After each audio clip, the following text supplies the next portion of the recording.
os seus sonhos, com as suas esperanças.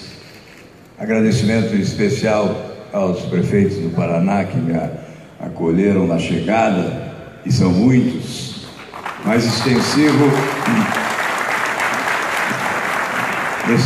a todos os prefeitos brasileiros.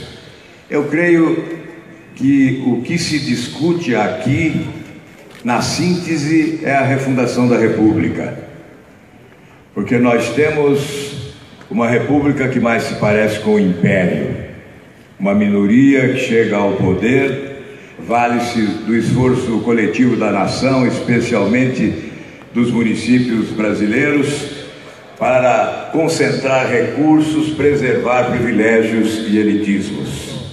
A refundação da República passa pela reforma do sistema federativo. Há quase 30 anos da Constituinte. Em outubro completaremos 30 anos da nova Constituição e a federação não cabe no Brasil. O que cabe no Brasil é a união, porque os municípios estão sendo expelidos pela injustiça do sistema federativo, que promove uma distribuição de recursos perversa em detrimento dos interesses de quem vive nos municípios brasileiros. Eu acho que este é um ano importante para a cobrança, para o compromisso. Nós sabemos que no Congresso Nacional o discurso municipalista prevalece, mas verificamos que muitos são municipalistas no discurso, mas não são municipalistas no voto, porque muitas vezes na hora do voto ganha o voto a União e a presidência da República, e não o município e o prefeito municipal. Os compromissos, porque este ano é o ano do nosso encontro com a verdade. O Brasil se encontra com a verdade no ano eleitoral. Quero confessar a vocês que me senti privilegiado, Paulo, ao conseguir a aprovação de 2 projetos da maior importância para os municípios brasileiros. Fui autor do projeto que estabelece novo mecanismo para a transferência do salário e educação aos municípios, evitando a intermediação dos estados. Foram os prefeitos que me pediram. Apresentei a proposta, transferindo diretamente do Fundo Nacional de Desenvolvimento Educacional para os municípios com o critério do Fundeb, ou seja, proporcionalmente ao número de alunos matriculados no ensino municipal de cada município brasileiro. E a consequência foi um aumento de 120% nos valores transferidos aos municípios do país. De 2004, aprovação do projeto, a 2014, foram 25 bilhões de reais a mais aos municípios brasileiros. O outro projeto de minha autoria é o da taxa de iluminação pública, que também conferiu, nesses anos, de 2004 a 2014, cerca de 27 bilhões de reais aos cofres municipais. Mas não basta. É claro que isso faz a alegria de quem é autor, mas outros projetos não foram aprovados. Apresentei outro projeto que permitiria a utilização de recursos das contribuições sociais para a constituição do Fundo de Participação de Estados e Municípios. Um percentual dos recursos oriundos das contribuições sociais seria destinado também na constituição dos fundos dos estados e dos municípios. Esse projeto não foi aprovado. O outro impede que o governo da União faça concessões com o chapéu dos municípios, abrindo mão de receita com as desonerações em detrimento do interesse dos municípios brasileiros. Portanto, a grande reforma, a reforma do sistema federativo, é parte da refundação da República que todos desejamos para a construção da grande nação que todos nós merecemos. Muito obrigado. Agradecemos a sua exposição inicial e de imediato nós vamos à primeira pergunta. Eu quero dizer que todas as perguntas e o próprio documento ao final foi submetido à assessoria de todos os candidatos, portanto é do conhecimento já, e nós vamos evitar estar lendo aqui. Então vamos para a primeira pergunta, para que Vossa Excelência possa se pronunciar, por gentileza. Qual que é a primeira pergunta dele? Vai passar. O diálogo federativo é extremamente importante para a construção da governança de políticas públicas eficientes, capazes de atender às demandas cada vez maiores da população. Sendo assim, o senhor ou a senhora assume o compromisso de receber pessoalmente a Confederação Nacional de Municípios em reuniões trimestrais para pactuar uma agenda de trabalho entre o governo federal e os municípios? Olha, mais importante do que eu possa dizer aqui é o que já fiz em relação aos municípios, uma vez que fui governador do Paraná. A relação estreitada com os municípios, a descentralização administrativa. Certamente, prefeitos do Paraná que conviveram conosco há aquele tempo são testemunhas vivas desta relação produtiva que estabelecemos e que deve se estabelecer a nível de união com estados e municípios.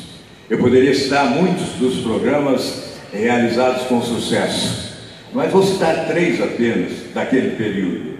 O Paraná Rural, que estabeleceu o grande programa de manejo integrado dos solos e das águas, com a participação de todos os municípios, por intermédio de microbacias, 45 práticas agrícolas, e esse programa se tornou modelo para o mundo, graças à participação efetiva dos prefeitos municipais, das administrações municipais.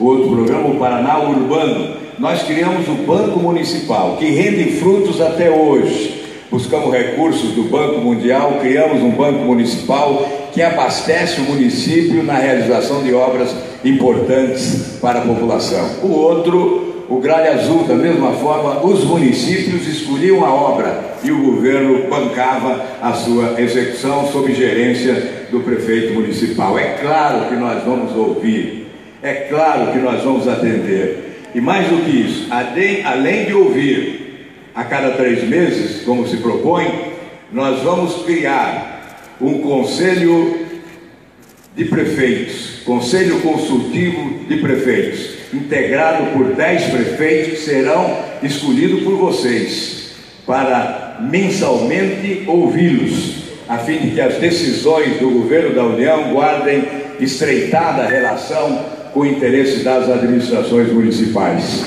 Isso é fundamental. Não há como mexer no município sem conversar com o município. Obviamente, as reivindicações são tantas que há necessidade de revivê-las todos os meses para que o chefe do executivo, com tantos problemas do país, não se esqueça de questões fundamentais, porque todos nós sabemos que o cidadão, que a família mora no município. Esta mudança no sistema federativo, esta reforma do sistema federativo, tem que passar pelo crivo das municipalidades. O novo pacto federativo, que virá simultaneamente a uma reforma tributária, vai ter como item prioritário a melhor e mais justa, mais correta e eficiente distribuição dos recursos públicos entre os entes da federação, acabando com essa perversa concentração dos recursos públicos nos cofres da União. É essencial que a questão da distribuição dos recursos seja o item número 1 da reforma do sistema federativo.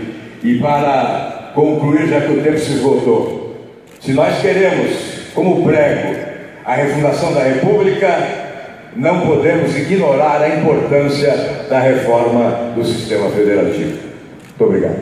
Obrigado, candidato. Chegando a 13 segundos.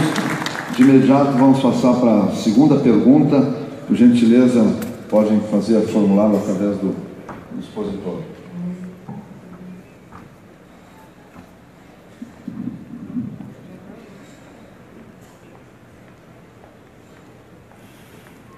A carga tributária brasileira em 2017 fechou em 32,4% do PIB, mas apenas 21% do bolo arrecadado, ou seja, 6,8% do PIB, chega às cidades, o que é insuficiente para custear as políticas públicas municipais. Que ações concretas o seu governo pretende tomar para alterar essa distorção? Olha, a Constituinte foi o reencontro da nação com a democracia e nós imaginávamos que os problemas cruciais do povo brasileiro pudessem estar sendo resolvidos a partir da nova Constituição. Mas em relação aos municípios, o que verificamos foi uma concentração de responsabilidades. Os encargos foram sendo repassados da União para os municípios, sem o repasse correspondente dos recursos para atender às novas demandas geradas pela transferência dos encargos. E nós tivemos, além disso, a esperteza das contribuições sociais, que são impostos com o apelido de contribuições sociais. As contribuições sociais respondem por 56% do total da arrecadação tributária nacional. E as contribuições sociais não são partilhadas na constituição do Fundo de Participação dos Estados e dos Municípios. Restam 44%. Esses 44% distribuídos entre, outra vez, a União, os Estados e os Municípios. Portanto, celebra-se a perversa concentração de recursos nos cofres da União. Simultaneamente à reforma do sistema federativo, teremos a reforma tributária. Certamente, a reforma tributária será um instrumento para recolocar os recursos nos cofres municipais. Na medida em que instituímos IVA, Imposto de Valor Agregado, IVA nacional, nós vamos eliminar esta distribuição incorreta dos recursos, porque a partir do IVA, todos os recursos concentrados serão compartilhados na constituição do Fundo de Participação de Estados e Municípios, como era o desejo nosso quando apresentamos o projeto que foi rejeitado no Senado Federal. É evidente que a reorganização do sistema federativo passa pela redistribuição dos recursos de forma equitativa entre as unidades da federação, proporcionalmente aos encargos de que cada unidade se responsabiliza. E a reforma tributária tem também esse objetivo, de promover uma melhor distribuição dos recursos entre os entes federados. Primeiramente, nós temos que trabalhar uma reforma inteligente e modernizadora, que simplifique o sistema e que leve em consideração a atividade de cada ente da federação no momento da partilha desses recursos oriundos do bolo tributário nacional. Há questões como o governo não pode fazer cortesia com o chapéu dos municípios, e tem feito. As desonerações, por exemplo, significam um desfalque de 280 bilhões por ano. Em 2019 serão 306 bilhões, em 2020 serão 330 bilhões em prejuízo dos municípios brasileiros. Estas desonerações terão que ser revistas, porque elas não transferiram benefícios à sociedade. Se constituem em prejuízo para os municípios, mas não transferiram benefícios para a sociedade brasileira. Os benefícios ficaram concentrados a favor de grandes empresas que se beneficiaram dessas desonerações que afrontam a lei de responsabilidade fiscal. Eu que fui relator desta lei, lá está escrito: a renúncia a uma receita só é possível quando há a compensação de nova receita, e nesse caso não houve. Existem outras questões que nós colocaremos certamente ao respondermos outras perguntas, mas que dizem respeito também à transferência de recursos aos municípios brasileiros. Obrigado. Vamos para a terceira pergunta. De imediato, com o pré-candidato Álvaro Dias à presidência da República. Saúde e assistência social são direitos do cidadão. Como o financiamento dos dois sistemas deve ser tripartite, a atual oferta do serviço sofre com o congelamento de gastos da União em função da emenda do teto do gasto público. Em 2017, os municípios já comprometeram 24% dos seus orçamentos na manutenção das ações e dos serviços públicos em saúde. O orçamento do governo federal para essas duas áreas vem reduzindo ano a ano. No caso da assistência social, o orçamento reduziu em quase 20%. Como o seu governo pretende atuar nessas áreas de gestão de forma a evitar que todos os problemas recaiam sobre os municípios e seus gestores? Bem, primeiramente é preciso voltar ao assunto transferência de recursos, que a saúde pública é a suprema lei, no entanto, não tem sido, já que a participação do governo da União tem sido insuficiente. Eu sei que há municípios que chegam a aplicar 35%, 38% do seu orçamento em saúde pública, exatamente porque não pode ver doentes abandonados, esperando pelo atendimento que não chega, porque muitas vezes chega a morte. Então, evidentemente, para uma administração municipal, o serviço de saúde pública é essencial. A transferência de recursos passa também por outras providências. Há um pleito da pauta municipalista que pede o acréscimo de 1% do fundo de participação dos municípios no mês de setembro. Tem o nosso integral apoio. Uma outra medida que diz: a União, Congresso Nacional, a União não podem transferir encargos aos municípios sem a equivalente transferência de recursos para o atendimento. O que nós verificamos? O governo federal oferece o recurso para a construção da UPA, constrói-se a bela UPA no município e depois é um presente grego, fica com o prefeito, com a administração municipal, os encargos, a manutenção, o atendimento. O essencial é o atendimento. A obra material é irrelevante no quadro de despesas da municipalidade. O essencial é a manutenção. É claro que o governo tem que ser sócio do município em matéria de saúde pública, mas ele tem que ser um sócio na correção, na justiça, na distribuição da responsabilidade e dos encargos.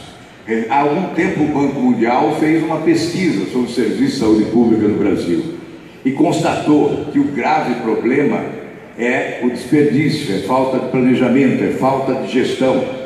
Certamente nós não podemos responsabilizar os prefeitos municipais, já que cabe à União, à organização da administração pública, especialmente oferecer apoio técnico competente, e a União tem quadros técnicos competentes para a orientação da gestão do serviço de saúde pública nos municípios. Isto é essencial. Aliás, não só em relação à saúde, a União tem o dever de utilizar os seus instrumentos, que são instrumentos de competência técnica, para a necessária orientação às administrações municipais, especialmente dos pequenos municípios brasileiros. Portanto, entre todas as sugestões, um candidato à presidência da República não pode se arvorar em arquiteto da solução dos problemas que pertencem ao prefeito municipal. Ele que está vivendo o problema do dia a dia certamente tem soluções mais adequadas do que todos nós.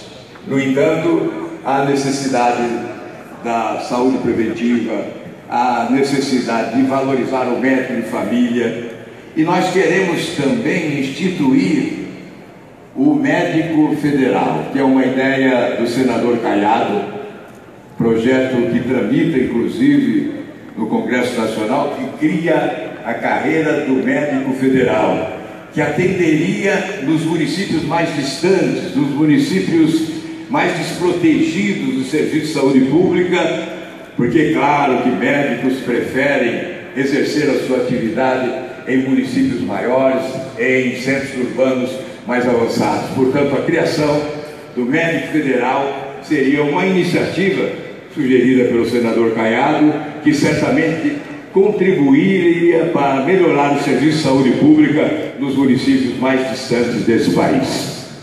Obrigado.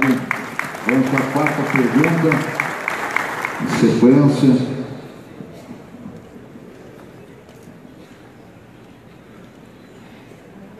Os municípios são responsáveis pela oferta da educação infantil, que passou a ter a pré-escola como obrigatória a partir de 2016 e tem como meta atender ao menos 50% da faixa etária de creches até 2024. Para atender essa imposição, são necessárias cerca de mais 500 mil matrículas na pré-escola e 2,2 milhões de matrículas na creche. O custo, especialmente da creche, é notadamente maior do que o valor por aluno recebido do Fundeb, e as matrículas só aumentam nessa faixa de ensino, enquanto as demais diminuem. Isso deve gerar um rombo nas contas municipais de mais 21 bilhões ao ano. E entendemos que apenas na construção de um novo Fundeb podemos equalizar essa conta. O seu governo pretende priorizar a educação básica, construindo um novo mecanismo de financiamento que atenda às crescentes demandas municipais?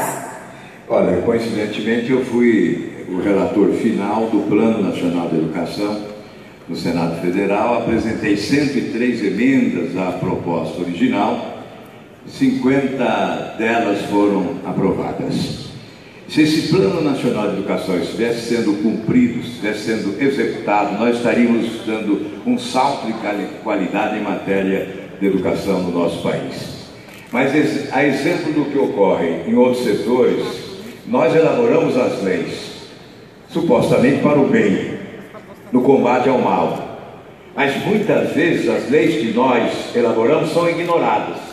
Elas não são aplicadas, outras vezes são interpretadas ao sabor de conveniências localizadas. Neste caso, o Plano Nacional de Educação simplesmente não é aplicado. Se o fosse, nós estaríamos caminhando para ter 10% do PIB em educação. Hoje estamos chegando próximos de 6% do PIB. Portanto, os recursos são essenciais. Lá no Plano Nacional de Educação está escrito 10% do PIB.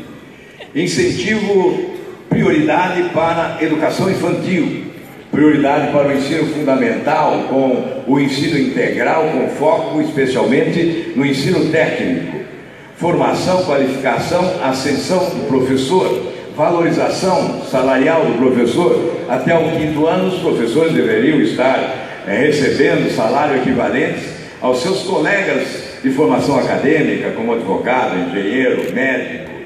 Nada disso acontece. O Fundeb vai acabar em 2020. Aí é a responsabilidade do próximo presidente.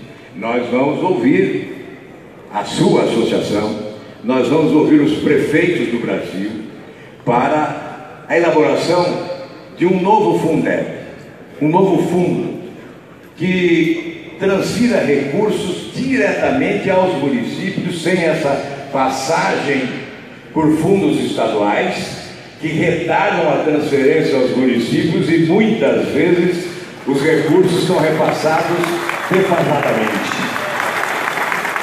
Eu posso assumir esse compromisso porque foi o que fiz com o salário educação.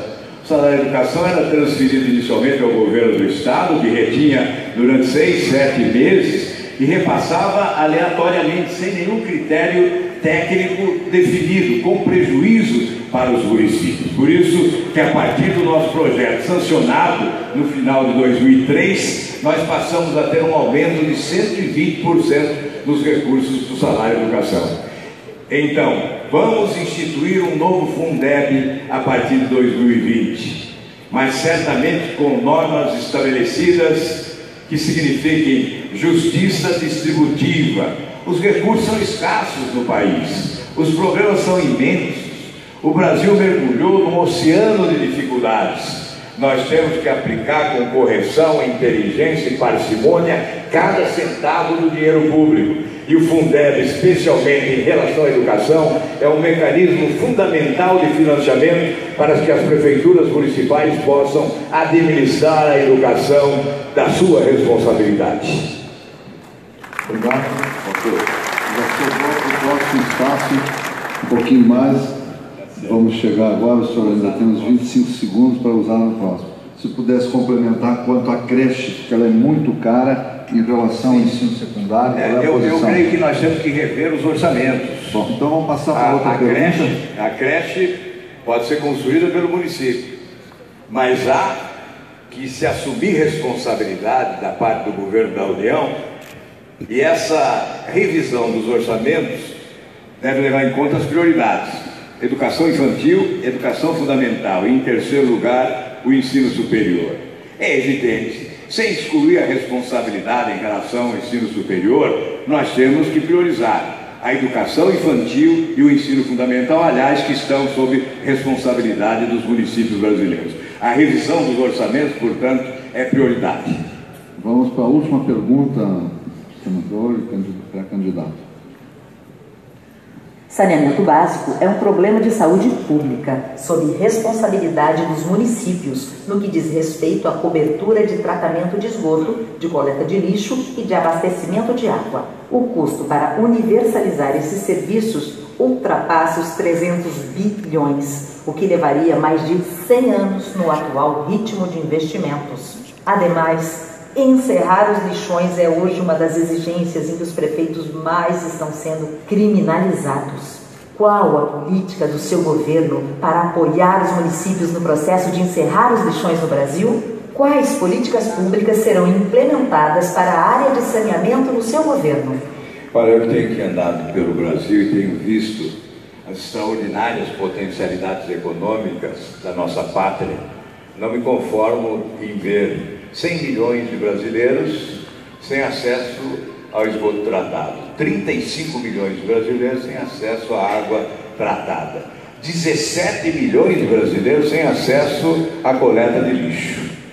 Portanto, nós estamos muito atrasados e, obviamente, isso afeta a saúde da população. Os lixões, nas grandes cidades que possuem mais recursos, onde o lixo tem um valor econômico mais expressivo, já há a solução adequada. O governo da União tem que apoiar os municípios pequenos e médios. Nem sempre puderam eles elaborar um plano de conformidade com a legislação dos resíduos sólidos. O que temos que fazer, em primeiro lugar, é prorrogar o prazo para que os municípios possam elaborar o plano. Outros elaboraram, mas não tiveram condições de dar o destino adequado. Creio que trabalhar com os consórcios é uma boa medida. Eu sou adepto dos consórcios municipais. Tenho procurado, como senador, estimular o surgimento de consórcios no Paraná nas várias áreas da administração municipal e priorizo o repasse das emendas parlamentares exatamente para esses consórcios. Imagino ser uma boa solução para resolver o problema dos lixões. Consórcios municipais, com apoio do governo da União, com recursos alocados por tratar-se de uma necessidade ligada ao interesse da população no que diz respeito à saúde pública. Nós temos que priorizar determinadas atividades governamentais exatamente em função das consequências que demandam da ausência de solução para estes problemas. Há quanto tempo se discute essa questão do lixo e do saneamento básico? Vocês sabem que setores essenciais, estratégicos para a população não devem ser totalmente privatizados. O saneamento é um setor estratégico.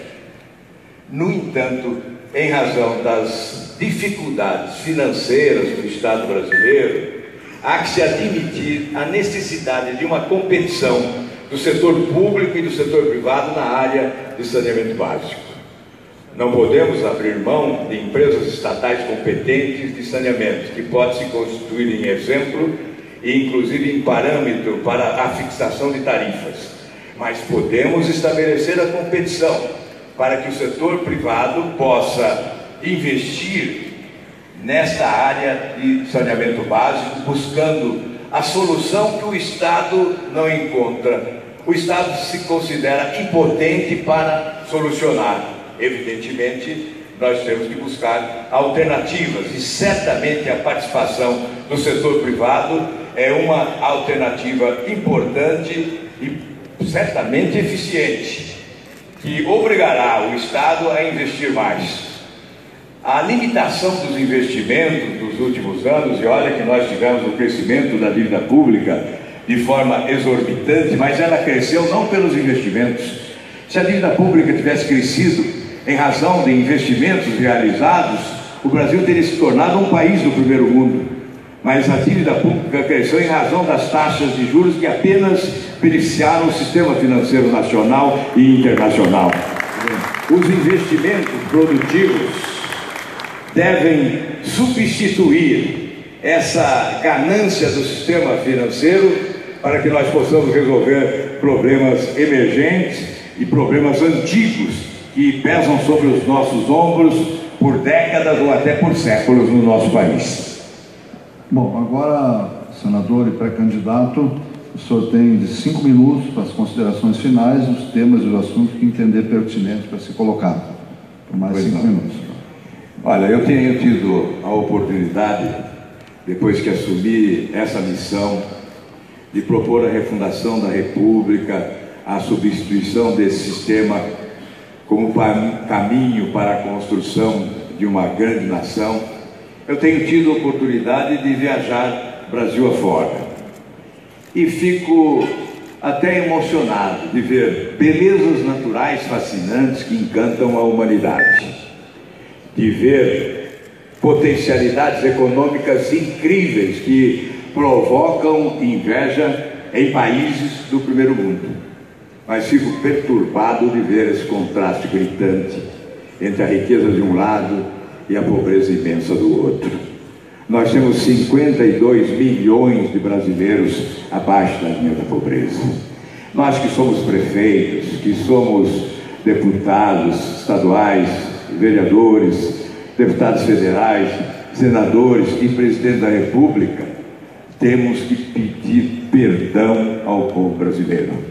Nós não fomos competentes para explorar de forma capaz as potencialidades desse país. Nós temos que pedir perdão. É evidente, nós não podemos generalizar a responsabilidade, mas nós temos que assumir a condição de agente público e pedir perdão ao Brasil pelo estágio de subdesenvolvimento em que nos encontramos. A metade da população recebe menos que o salário mínimo por mês. No Nordeste brasileiro, 66% dos nordestinos vivem com menos de um salário mínimo por mês. 15 milhões de brasileiros vivem com até R$ 136 por mês. Como é possível sobreviver dessa maneira? E como é possível admitir esse contraste gritante, injusto, desonesto, perverso e cruel com a gente desse país? Deus foi generoso conosco. Não podemos admitir esta incompetência e a consagração da corrupção. Esse sistema é corrupto. Esse sistema fracassou. Ele tem que ser substituído. O Brasil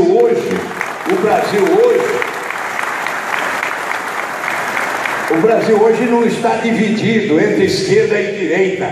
O Brasil hoje está dividido entre os honestos e os ladrões da República que assaltaram os cofres desse país. Essa é a divisão. Nós temos que separar joio do trigo. Prefeitos municipais, não admitam que nos joguem todos no mesmo lamaçal de corrupção que infelicitou esse país. A decência, a competência, a inteligência no Brasil, nós podemos abrir caminhos, amplas avenidas na direção do nosso futuro. Nós podemos mudar esse país e haveremos de mudá-lo.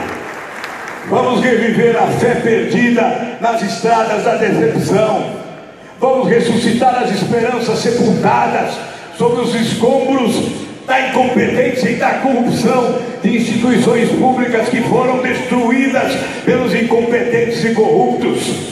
Vamos caminhar por esses caminhos difíceis de caminhar, mas na direção do nosso futuro, buscando coesão e rumo. Esse país está desarrumado. Desarrumaram a administração pública brasileira. A nossa missão é arrumá-la. Vamos arrumar o Brasil, vamos buscar coesão e unidade e vamos caminhar na direção do nosso futuro para a construção da nação que todos nós merecemos, a grande nação dos nossos filhos e dos nossos netos. Vamos juntos mudar esse país, prefeitos brasileiros. Muito obrigado. Senhoras e senhores, neste momento, o vice-presidente da Confederação Nacional de Municípios, Vladimir Araújo, subirá ao palco com a carta